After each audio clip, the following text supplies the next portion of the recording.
Halo Malaysia, terima kasih kerana sudah menonton video ini. Sebelum kita bermula, sila pertimbangkan untuk tekan butang subscribe, like dan share. Berita perkembangan politik semasa dalam negara, perkembangan negara dan semuanya ada di dalam channel ini. Terima kasih kerana sudah menonton.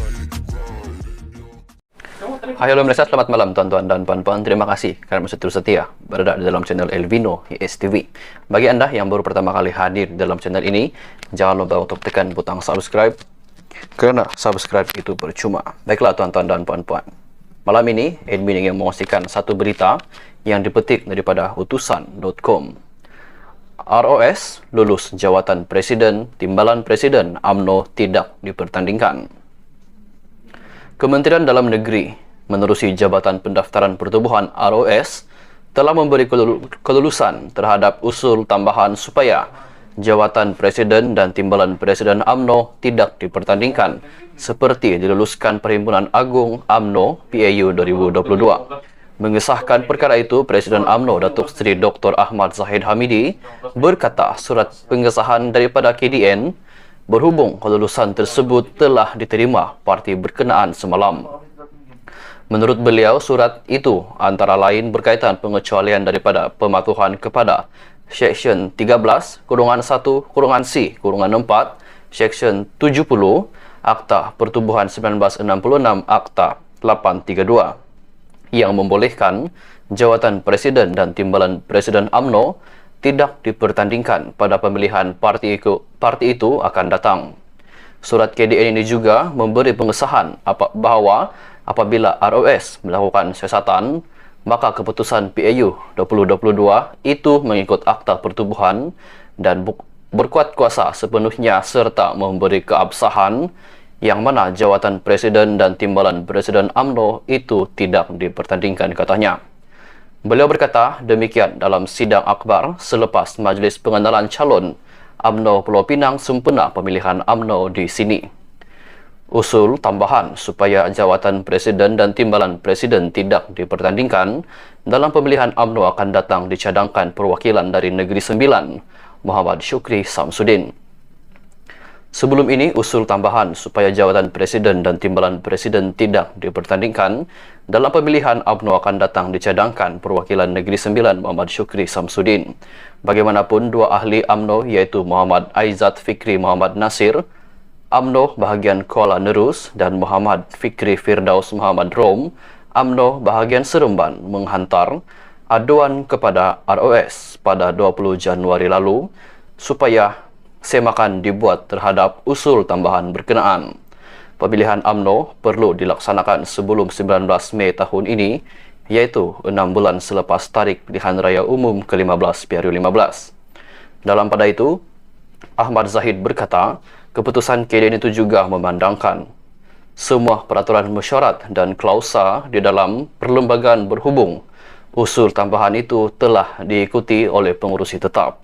Malah, paling penting, tambah beliau, pengurusi tetap juga telah meminta seluruh perwakilan yang bersetuju dengan usul ke-8 daripada pencadang ucapan dasar Presiden bangun dan mengangkat tangan, yang mana lebih 95% yang hadir telah berbuat demikian. Satu lagi berita dipetik daripada Berita Harian. Kalau betul terima, tunjuk surat ROS. Presiden UMNO Datuk Seri Dr. Ahmad Zahid Hamidi diminta menunjukkan surat daripada Jabatan Pendaftaran Pertubuhan ROS yang didakwa menerima resolusi parti supaya jawatan Presiden dan Timbalan Presiden tidak dipertandingkan. Perkara itu disuarakan oleh Presiden UMNO Datuk Seri Ismail Sabri Yaakob berikutan polemik status usul tambahan yang diluluskan Perhimpunan Agung UMNO PAU 2022 membabitkan dua jawatan tertinggi parti berkenaan. Minta dia, iaitu Ahmad Zahid, tunjuk surat ROS itu. Elok juga kalau boleh tunjukkan surat sebab ada dua laporan media yang berbeza. Satu, kata ROS tolak tapi tak sampai 1 hari, kata dah luluskan pula. Semua orang keliru. Saya pun baca laporan media juga, katanya ketika dihubungi Berita Harian. Malam tadi Ahmad Zahid Hamidi memaklumkan UMNO sudah menerima surat daripada Kementerian Dalam Negeri KDN yang mengesahkan ROS menerima resolusi parti itu, yaitu tiada pertandingan bagi jawatan Presiden dan Timbalan Presiden UMNO.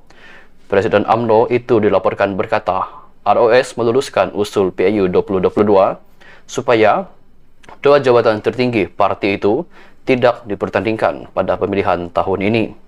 Katanya perkembangan terbaru itu diterima menerusi surat daripada KDN semalam. Bagaimanapun sebuah portal berita melaporkan ROS yang selesai menjalankan siasatan berhubung aduan diterima daripada dua ahli UMNO memutuskan usul tambahan terbabit tidak sah. Portal berita terbabit bagaimanapun tidak memetik mana-mana individu atau sumber. Pada 20 Januari lalu, dua ahli UMNO menghantar aduan kepada ROS supaya semakan dibuat terhadap usul tambahan yang diluluskan pada PAU 2022 berkaitan jawatan Presiden dan Timbalan Presiden tidak dipertandingkan pada pemilihan parti kali ini. Aduan itu dikemukakan ahli UMNO bahagian Kuala Nerus Muhammad Aizat Fikri Muhammad Nasir dan ahli UMNO Seremban Muhammad Fikri Firdaus Muhammad Rom yang berharap ROS dapat menentukan sekiranya wujud pertikaian terhadap usul tambahan yang dibawa pada PAU 2022. Muhammad Aizat Fikri mendakwa atur cara mengemukakan usul tambahan itu tidak sah dan bertentangan dengan perlembagaan UMNO serta peraturan persidangan bahagian dan cawangan. Ismail Sabri yang juga bekas Perdana Menteri turut menggesa ROS membuat keputusan segera bagi menentukan sama ada keputusan PAU itu sah atau tidak sebelum pemilihan parti pada 18 Mac ini. Ia bagi memberi laluan kepada ramai calon lain bertanding merebut dua jawatan tertinggi UMNO, termasuk mereka yang sudah mengumumkan untuk bertanding jawatan naib presiden jika tindakan UMNO itu menyalahi perlembagaannya. Tuan-tuan dan puan-puan, sekian saja perkongsian berita untuk hari ini. Kita jumpa lagi di video yang seterusnya. Bye-bye. Terima kasih kerana sudah menonton.